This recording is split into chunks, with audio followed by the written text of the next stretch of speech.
All right, I am going to call this Committee of the Whole meeting for June 11th, 2020 to order. I'm going to ask for an adoption of the agenda. Someone make that motion. Councillor Ryan, seconded by Councillor Charlotte. All in favor? Motion's carried. Thank you. Moving on for adoption of the minutes of February 13th. Committee of the Whole minutes. Mover, please. Councillor Ryan, seconded by Councillor Charlotte. All in favor? Motion's carried. Any business arising from those minutes of February 13th?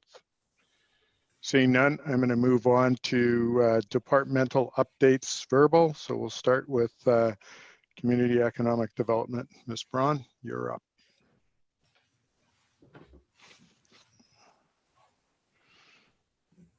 You're muted, Ingrid.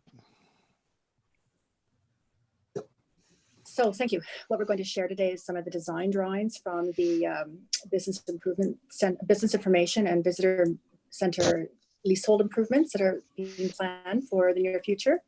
So this is a look inside the space as you come in the door. So essentially this is when you come up the stairs to the upstairs offices where Community Futures is co-located with CED. There's a door on your right. You walk through that door, you're looking out over the railway and not Revelstoke behind. So this is a view you would see of the common working area, meeting space, and the first few offices. You can go to the next one down. Keep going until we come to another one. There, we'll stop there for a second. Back up one, sorry. So there's two phases to this renovation. This is the downstairs of the Visitor Information Center. This part of the building is actually owned by the city with agreements with Community Futures and the Chamber of Commerce to share the space. So this is our Visitor Information Center downstairs floor.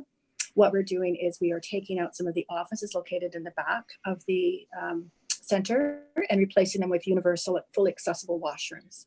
So we've had one washroom there open to the public since this building was first built, and it is always lined up. There's a real issue with demand for bathrooms in the downtown core. So this is going to be using RMI funds to fully equip these bathrooms, which will leave the chamber and tourism staff with one office at the very back, and then the main office up front adjacent to the reception area. So that necessitates the tourism staff and the chamber staff moving somewhere else. So now you can go down a couple of slides. Cindy, please. So that's the upstairs space. Keep going. Next one. Yeah, so stop there.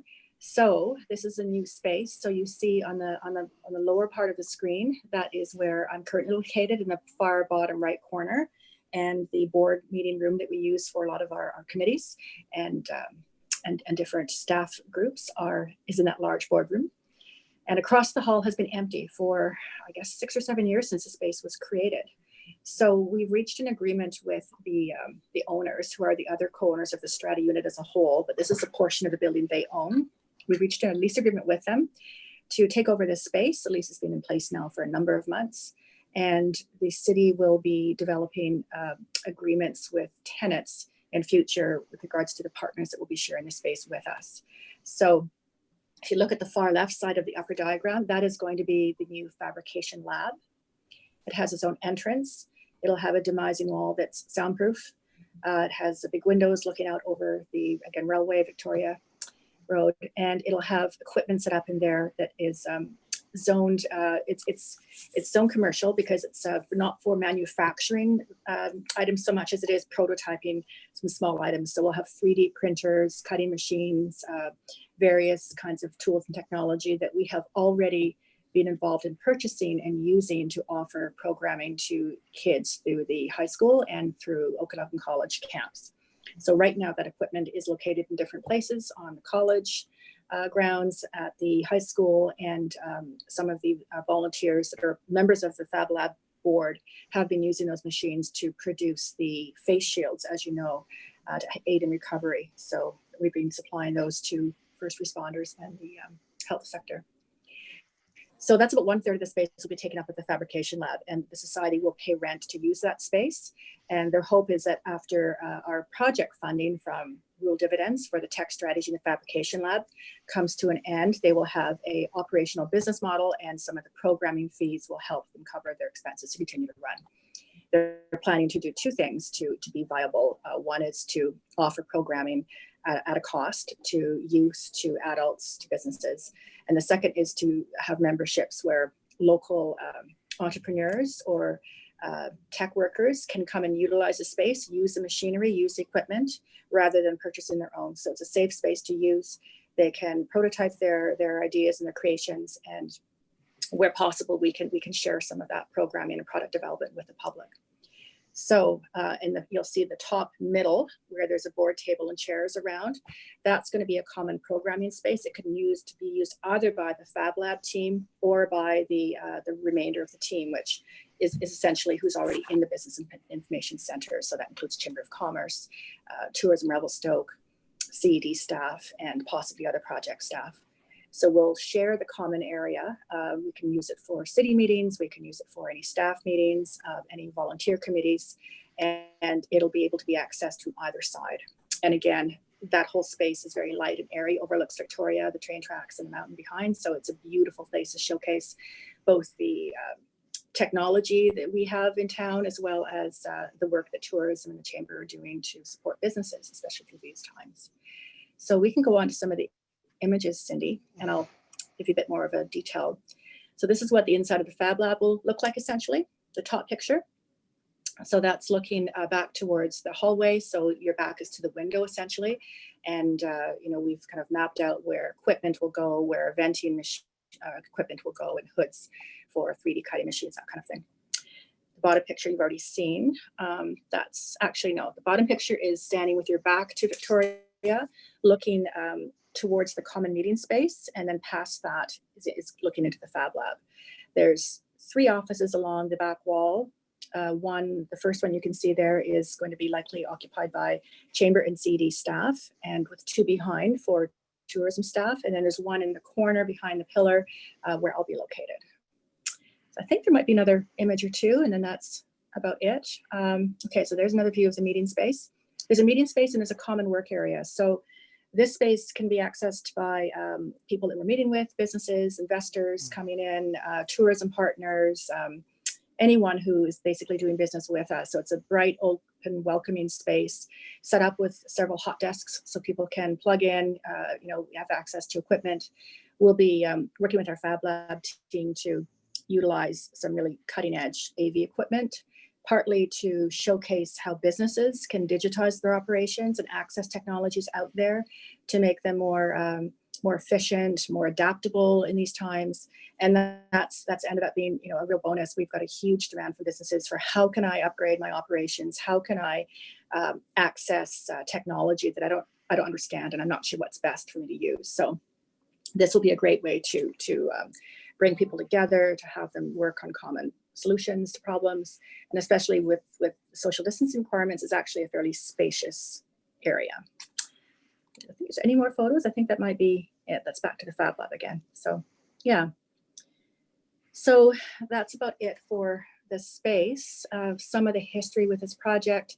Again, the fabrication lab had been was committed to creating a lab to house their members and their equipment.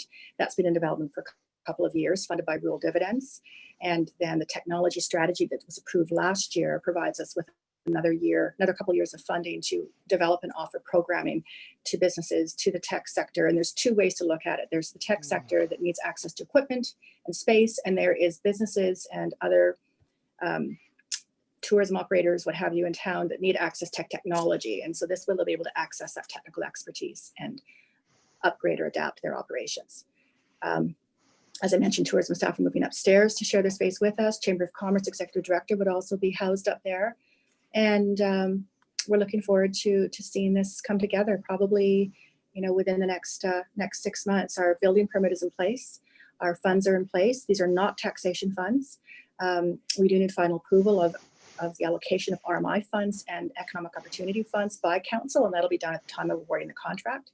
And as well, I mentioned we have additional funds through the tech strategy, the Fab Lab, and then ultimately rent recovery for the space that we're sharing with others. So the tender process will be run by our coordinated and registered professional who developed the architectural drawings, Place Architects. And we're going to start the building with the Fab Lab initially, so they can get in there, get their equipment set up, and then work on the office space so that we can move the tourism staff up from downstairs. And then later in the summer, fall, we will work on the downstairs visitor information center and build those additional 3 accessible washrooms.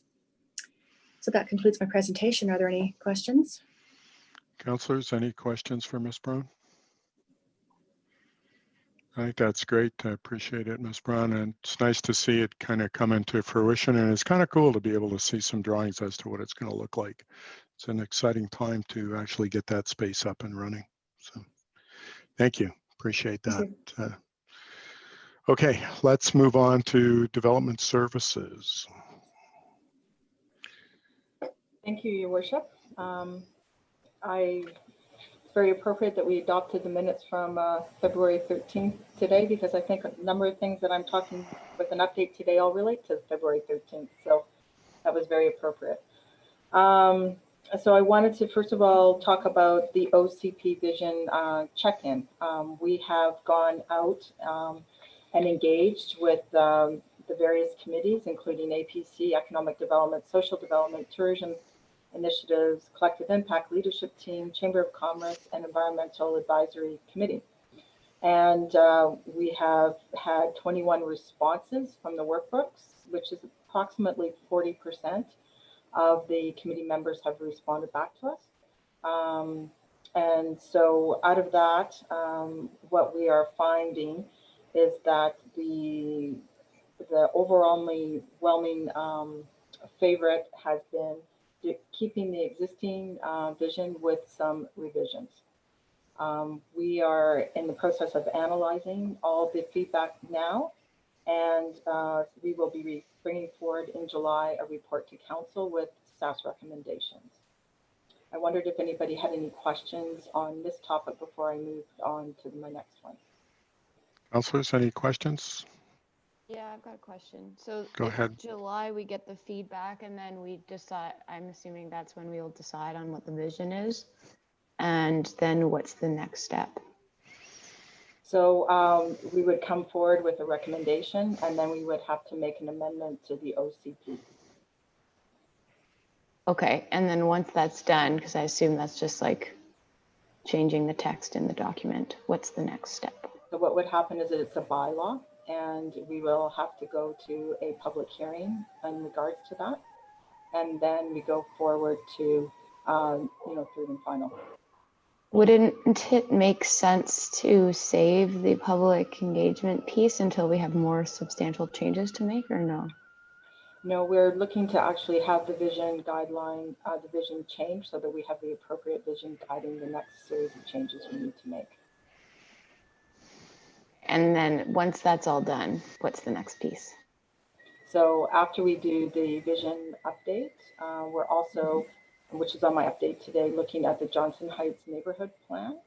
And that will be our first secondary plan. And that will be coming forward to council for their consideration. We're just in the process of doing a draft neighborhood plan with the input we've received so far from consultants and owners of land in that area. We are going to do a survey of the residents there and get that input, and then we'll bring all that information back to council for an update and for consideration for moving forward. And we'll probably come to committee of the whole first before we come to council. Thank you.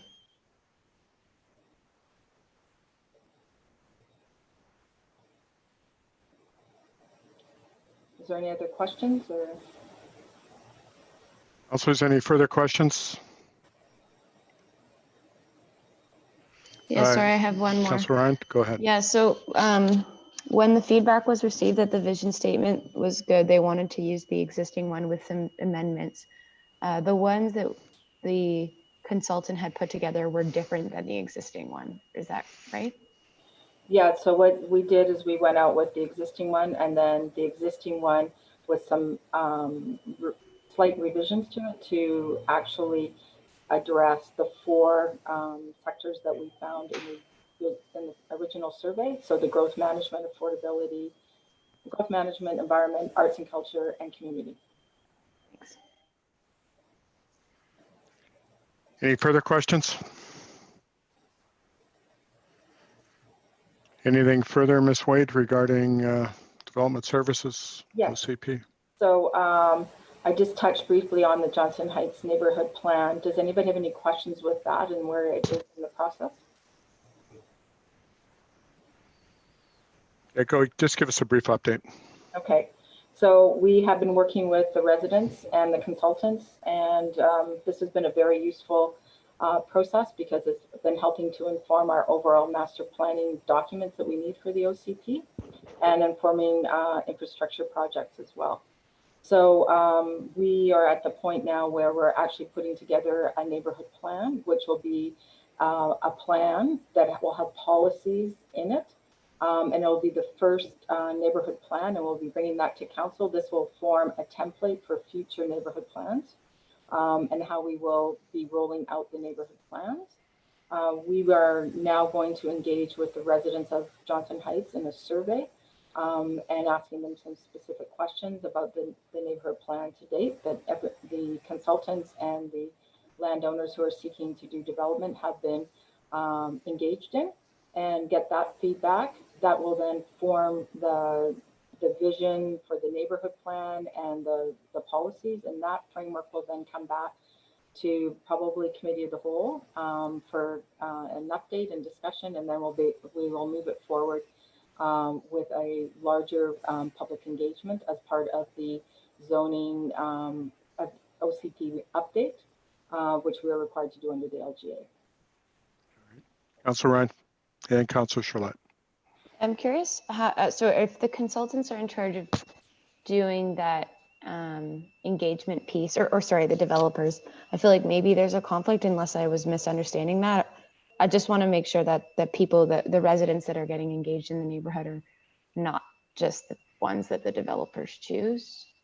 So yeah, no, we've actually engaged already with other residents up there. And then we also have the developers who are looking to actually do development projects up there. And then what we're trying to do is have the whole neighborhood engaged in the process. So that's what we're doing right now. So we're going out to the residents and we're doing a survey with the residents, and we'll get their feedback. And then we will bring that forward to council.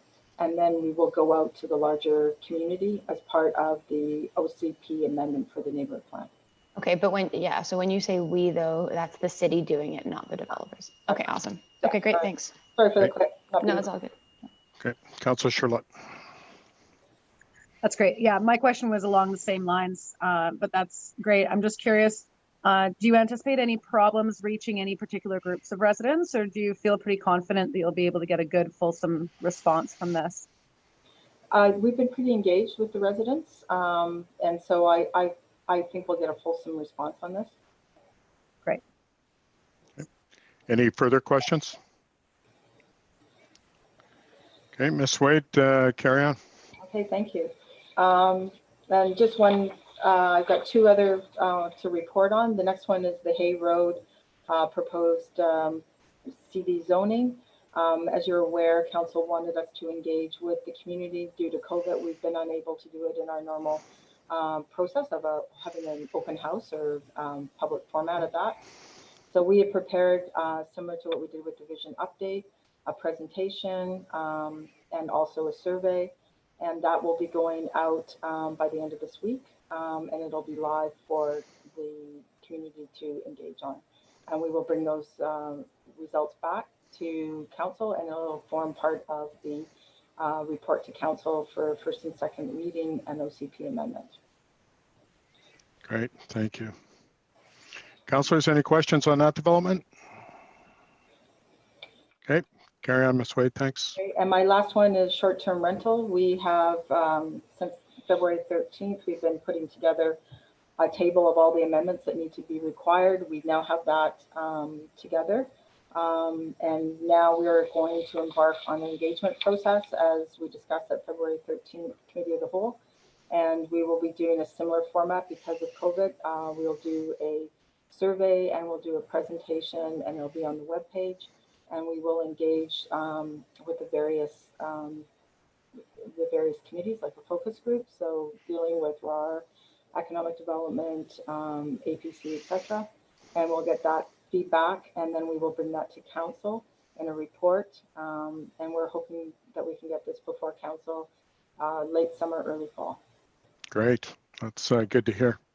Councilors, any questions about short-term rentals?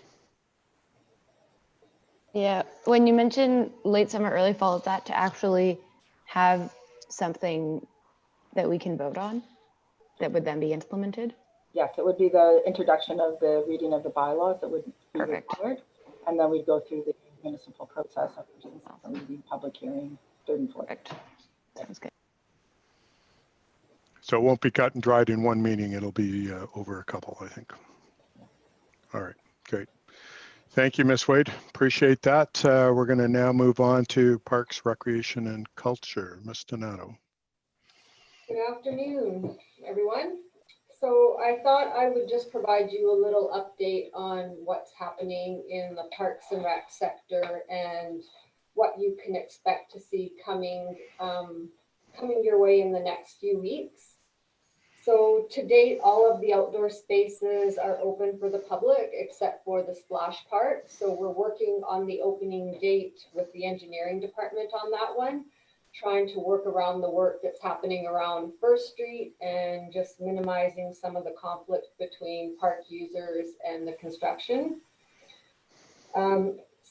Some good news also in terms of guidelines and framework. Most of the framework for reopening the Parks and Rec facilities was released this week. So I've got all the framework in place and have reviewed it. So I'm just starting to make some phasing plans for the indoor operations and what that might look like. A lot of the work that's been done by the Life Saving Society really focuses on outdoor water amenities. So we're expecting more to come for the indoor amenities in the next few weeks. The current staffing levels on the recreation admin side are myself and Megan. Megan's our programmer and facility coordinator. So up until the last couple of weeks, she was tasked with some project work, basically things that we could not get to during the year. So she's completed most of that. So now she's switching gears and is working on outdoor programming for youth. And we hope to launch registration on Monday. We've got about 4 different camps for kids happening between July and August. So we'll make sure that that's being marketed next week with opening registration as well for those programs. I'm working on the safety plan for the department as well as the phasing plan for reopening, which, as I mentioned, I hope to have to you sometime in July. Some of the strategies that we've been working on to support the requirements put out by the public health officer include a review of capacity and occupancy loads for the different meeting rooms that we have, as well as for the entire facility, program adaptation, conversion of the drop-in programs to registered programs, creating building traffic flow patterns to minimize conflict, and adjusting some of the staff roles. We've done some engineering controls as well. That includes installing glass barriers around the reception area, and then physical distancing markers and barriers. Lots of changes will be coming your way. There's going to be some decisions that we're going to have to make around service levels. It is not going to be sustainable to operate in the same fashion that we did up until the pandemic. So I'll be including those proposals in the framework as well. I'm also reviewing all our registration forms, facility booking forms, and working with the MIA of BC to include waivers around COVID into everything that we're doing to minimize our risk of liability. And right now we have a survey that's out, and that will be closing for comment on Monday. And I think we've got about 170 respondents so far. So I'm not sure if anyone has any questions of me. I'd be happy to answer. Councilor Charlotte? Great, thanks. Yeah, I cannot imagine your workload. I'm wondering, in this redesign of processes and policies and service levels, is there room, or maybe you're already thinking of this, is as we go through this journey, is a way to take note and look for ways beyond COVID, where maybe it's a new, I hate the word new normal, but just finding new efficiencies and ways that we can do better because of the pandemic, but beyond it as well, if that makes sense. Your worship, yes, Yes. that makes total sense. And we are doing that in terms of programming on the aquatic side. I think this has been a really good exercise for us to implement some changes that we were previously thinking about doing, but not really sure that the community would be on board with the changes that we would suggest. And some of these changes we are now being forced to, well, not forced, but we're going to implement because we think it's the best way to manage patron control and actually programming within the aquatic space. So it'll be interesting to see how it's received by the public moving forward, but definitely things that we could look to adapting in the long term. Great. Does that answer your question, Councillor? It does. I'm wondering if part of this, if there's any feedback loops being created for like, how did you enjoy your stay kind of thing. It's just to be getting those feedbacks of finding out where the frustrations are and where there's room to carry forward with something. Yes, we could definitely look at doing something like that for sure. Mm-hmm. Just something simple, like not a lot of extra work, but it would be interesting to capture those thoughts at the time, because it seems in my experience and what I'm seeing, there are some things we are being forced to do now because of the pandemic that are absolutely horrendous and we can't wait to get rid of it. But then there's other things, once you get over the hump of it, you're like, oh, actually this kind of works, I dig it. But unless you are asking on a regular basis, it's really hard to track and see that. Yeah, for sure. Cool, thank you. Great. Any further questions, councillors? So, Mr. Nadeau, the work that was going to be done in the Aquatic Center during this COVID period, has that been completed at this point? It will be completed in the first week of July. Awesome. Okay. Thank you. Thank you. Okay. Anything further at this point? Okay. We're going to move on to communications, fire rescue. Mr. Moen, Chief Moen. Yeah, thanks very much. I guess with this being my first committee of the whole, I'm just wondering if you wanted me to walk you through the first quarter report or just make a couple comments or answer any questions. I think for the public, if we can just kind of highlight as you go through, that would be appropriate. Okay, that sounds good. So under operations, you'll see that we had 3 fires in the first 3 months. This is a little down from what we would normally expect. Fire alarms, 18. Motor vehicle incidents, we're at 41. January and February, they were a little higher than March. So normally MVAs are a little bit higher in the winter months just due to road conditions. So whether that's a drop off with the lack of snow or whether less travelers due to COVID. Right.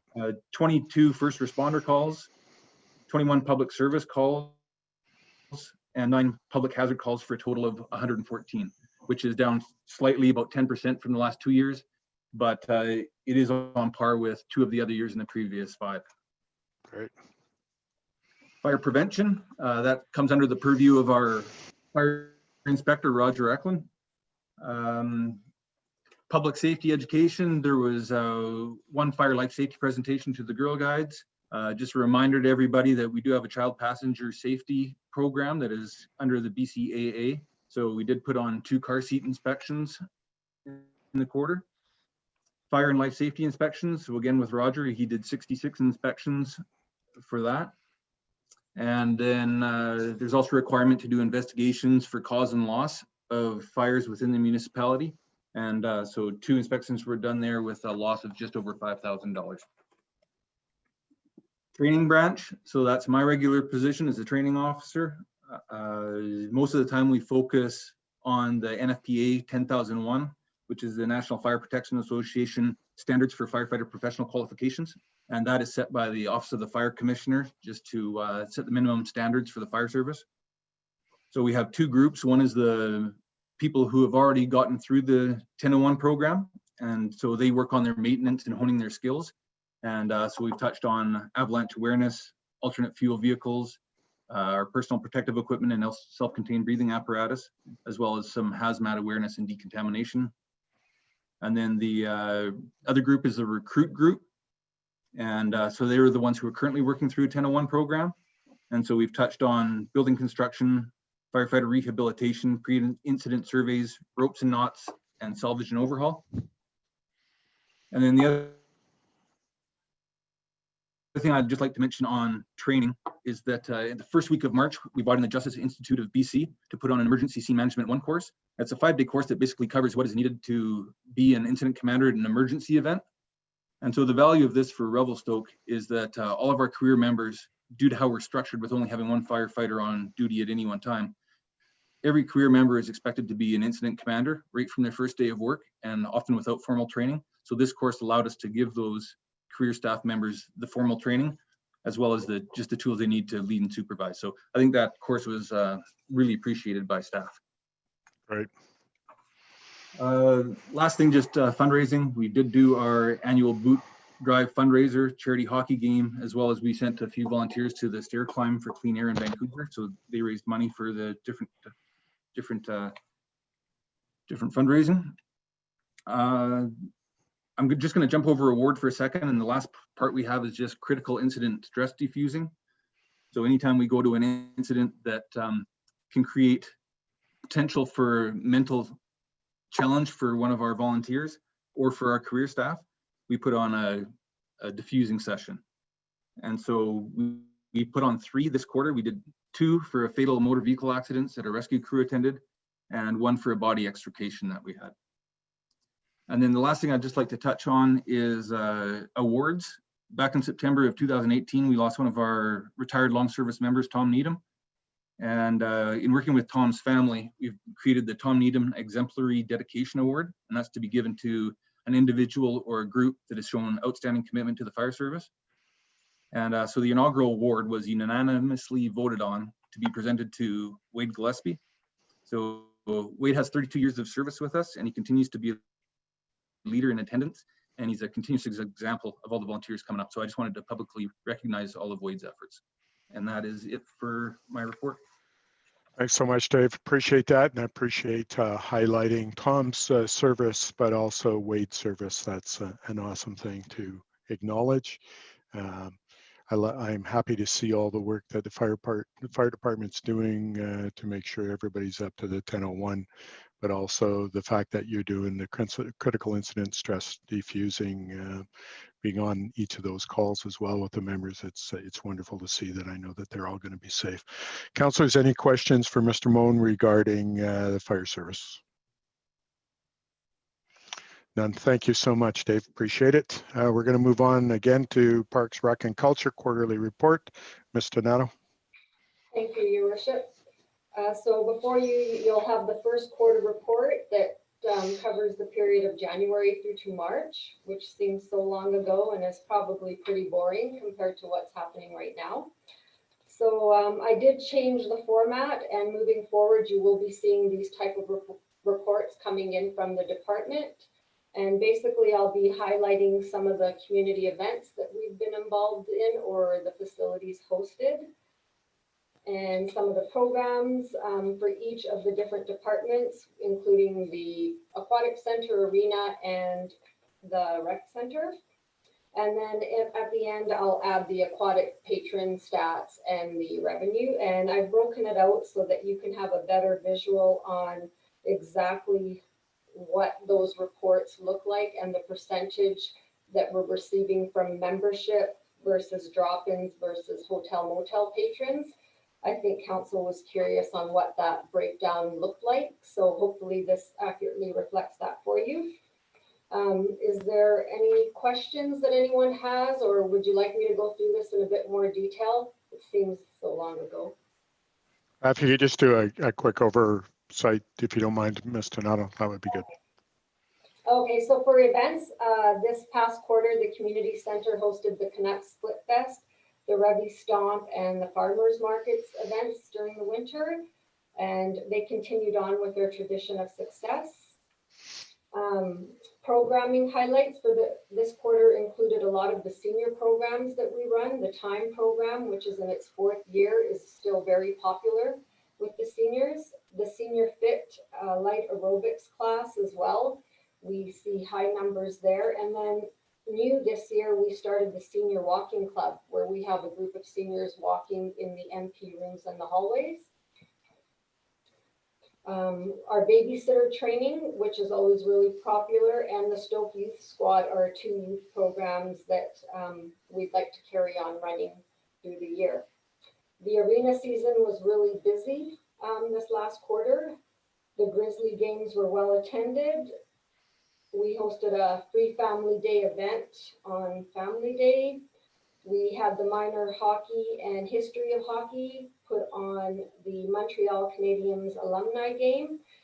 Huge success. The event had over 800 people attend. In March, the facility was busy with the skating carnival and the Grizzly playoff games. And then unfortunately was closed March 17th due to the pandemic. The aquatic center, we were really busy this quarter with aquatic center patrons. We also had swim lessons.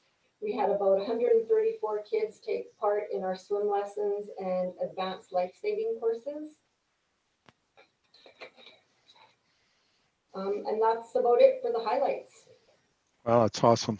Yeah, and everything comes to a screaming halt with the pandemic. And councilors, any questions regarding our first quarter?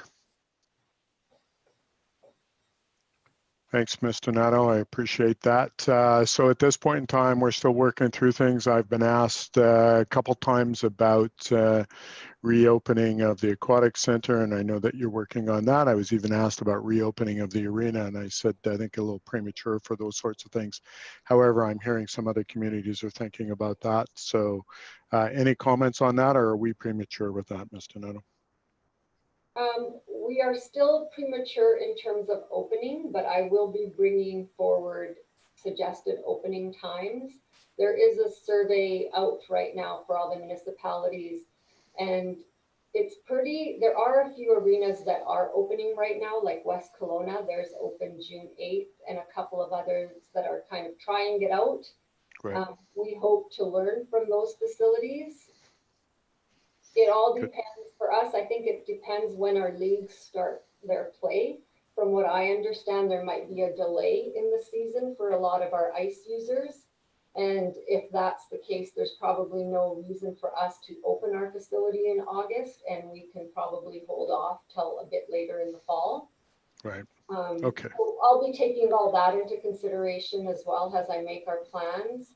From what I understand, most indoor aquatic facilities are not opening until the fall. I don't know of any that are opening this summer yet. There might be in the Lower Mainland, maybe a few opening in July or end of June. And that's the same with rec facilities. Most in our area are reopening in September or October. Great. Okay. Thank you for that. Any further questions of Mr. Nato, councillors? Okay, seeing none, we're going to move on to bylaw enforcement. Thank you, Your Worship.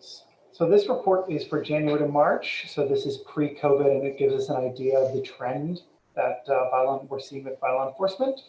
For the most part, we're seeing a very substantial increase in the number of files and bylaw enforcement activities that are taking place. The next quarterly report will give us a snapshot of what it's been like in COVID. This just covers up until COVID started. The next one is we changed significant gears to deal with COVID. That will be covered in the next report, quarterly report. Right. And the one following will start to dive into what normal looks like and how far we can get back to normal. We're seeing, as I mentioned, quite a large jump in the number of traffic offenses and the total number of files in general.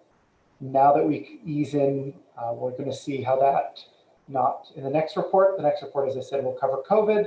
The one following, as we get back to normal, we're going to see how that's trending and if that trend continues to grow and how we need to adjust work plans and staffing to deal with the number of files that are coming down our pipe. That is about it. All right, councilors, any questions for Mr. Slingerland regarding bylaw enforcement? So I understand bylaw, well, I see them out and about doing their regular job, that sort of thing. Any increase in problems dealing with COVID in the last month at all, or things people are following the rules, that sort of thing? Not at all. What the reports that we are getting is a lot less COVID reports are coming through, and generally the people that they engage are complying and are happy to see them. So we're getting really good engagement from the community. Awesome. Glad to hear that. Okay, thank you again, Mr. Slingerland. We'll move on to the Youth Advisory Committee.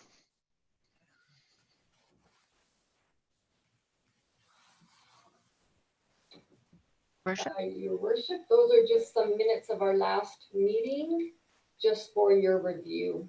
Okay. I don't think there was anything to report out of them. They're still good. Sorry, go ahead. No, you go ahead. They're still carrying on even in this time now that school's out, or what's happening with that? Yes, the youth liaison will wrap up her hours here at the end of June. So she will be doing very little work during the summer and then restart again in September. She has been actively doing some online youth engagement during the pandemic. So she's still been actively involved. Great, great. Ms. Lowe, did you have something? I cut you off there at one point. No, Your Worship, not at all. Go ahead, carry on. All right, good. Any questions regarding the youth liaison for Ms. Donato, councillors?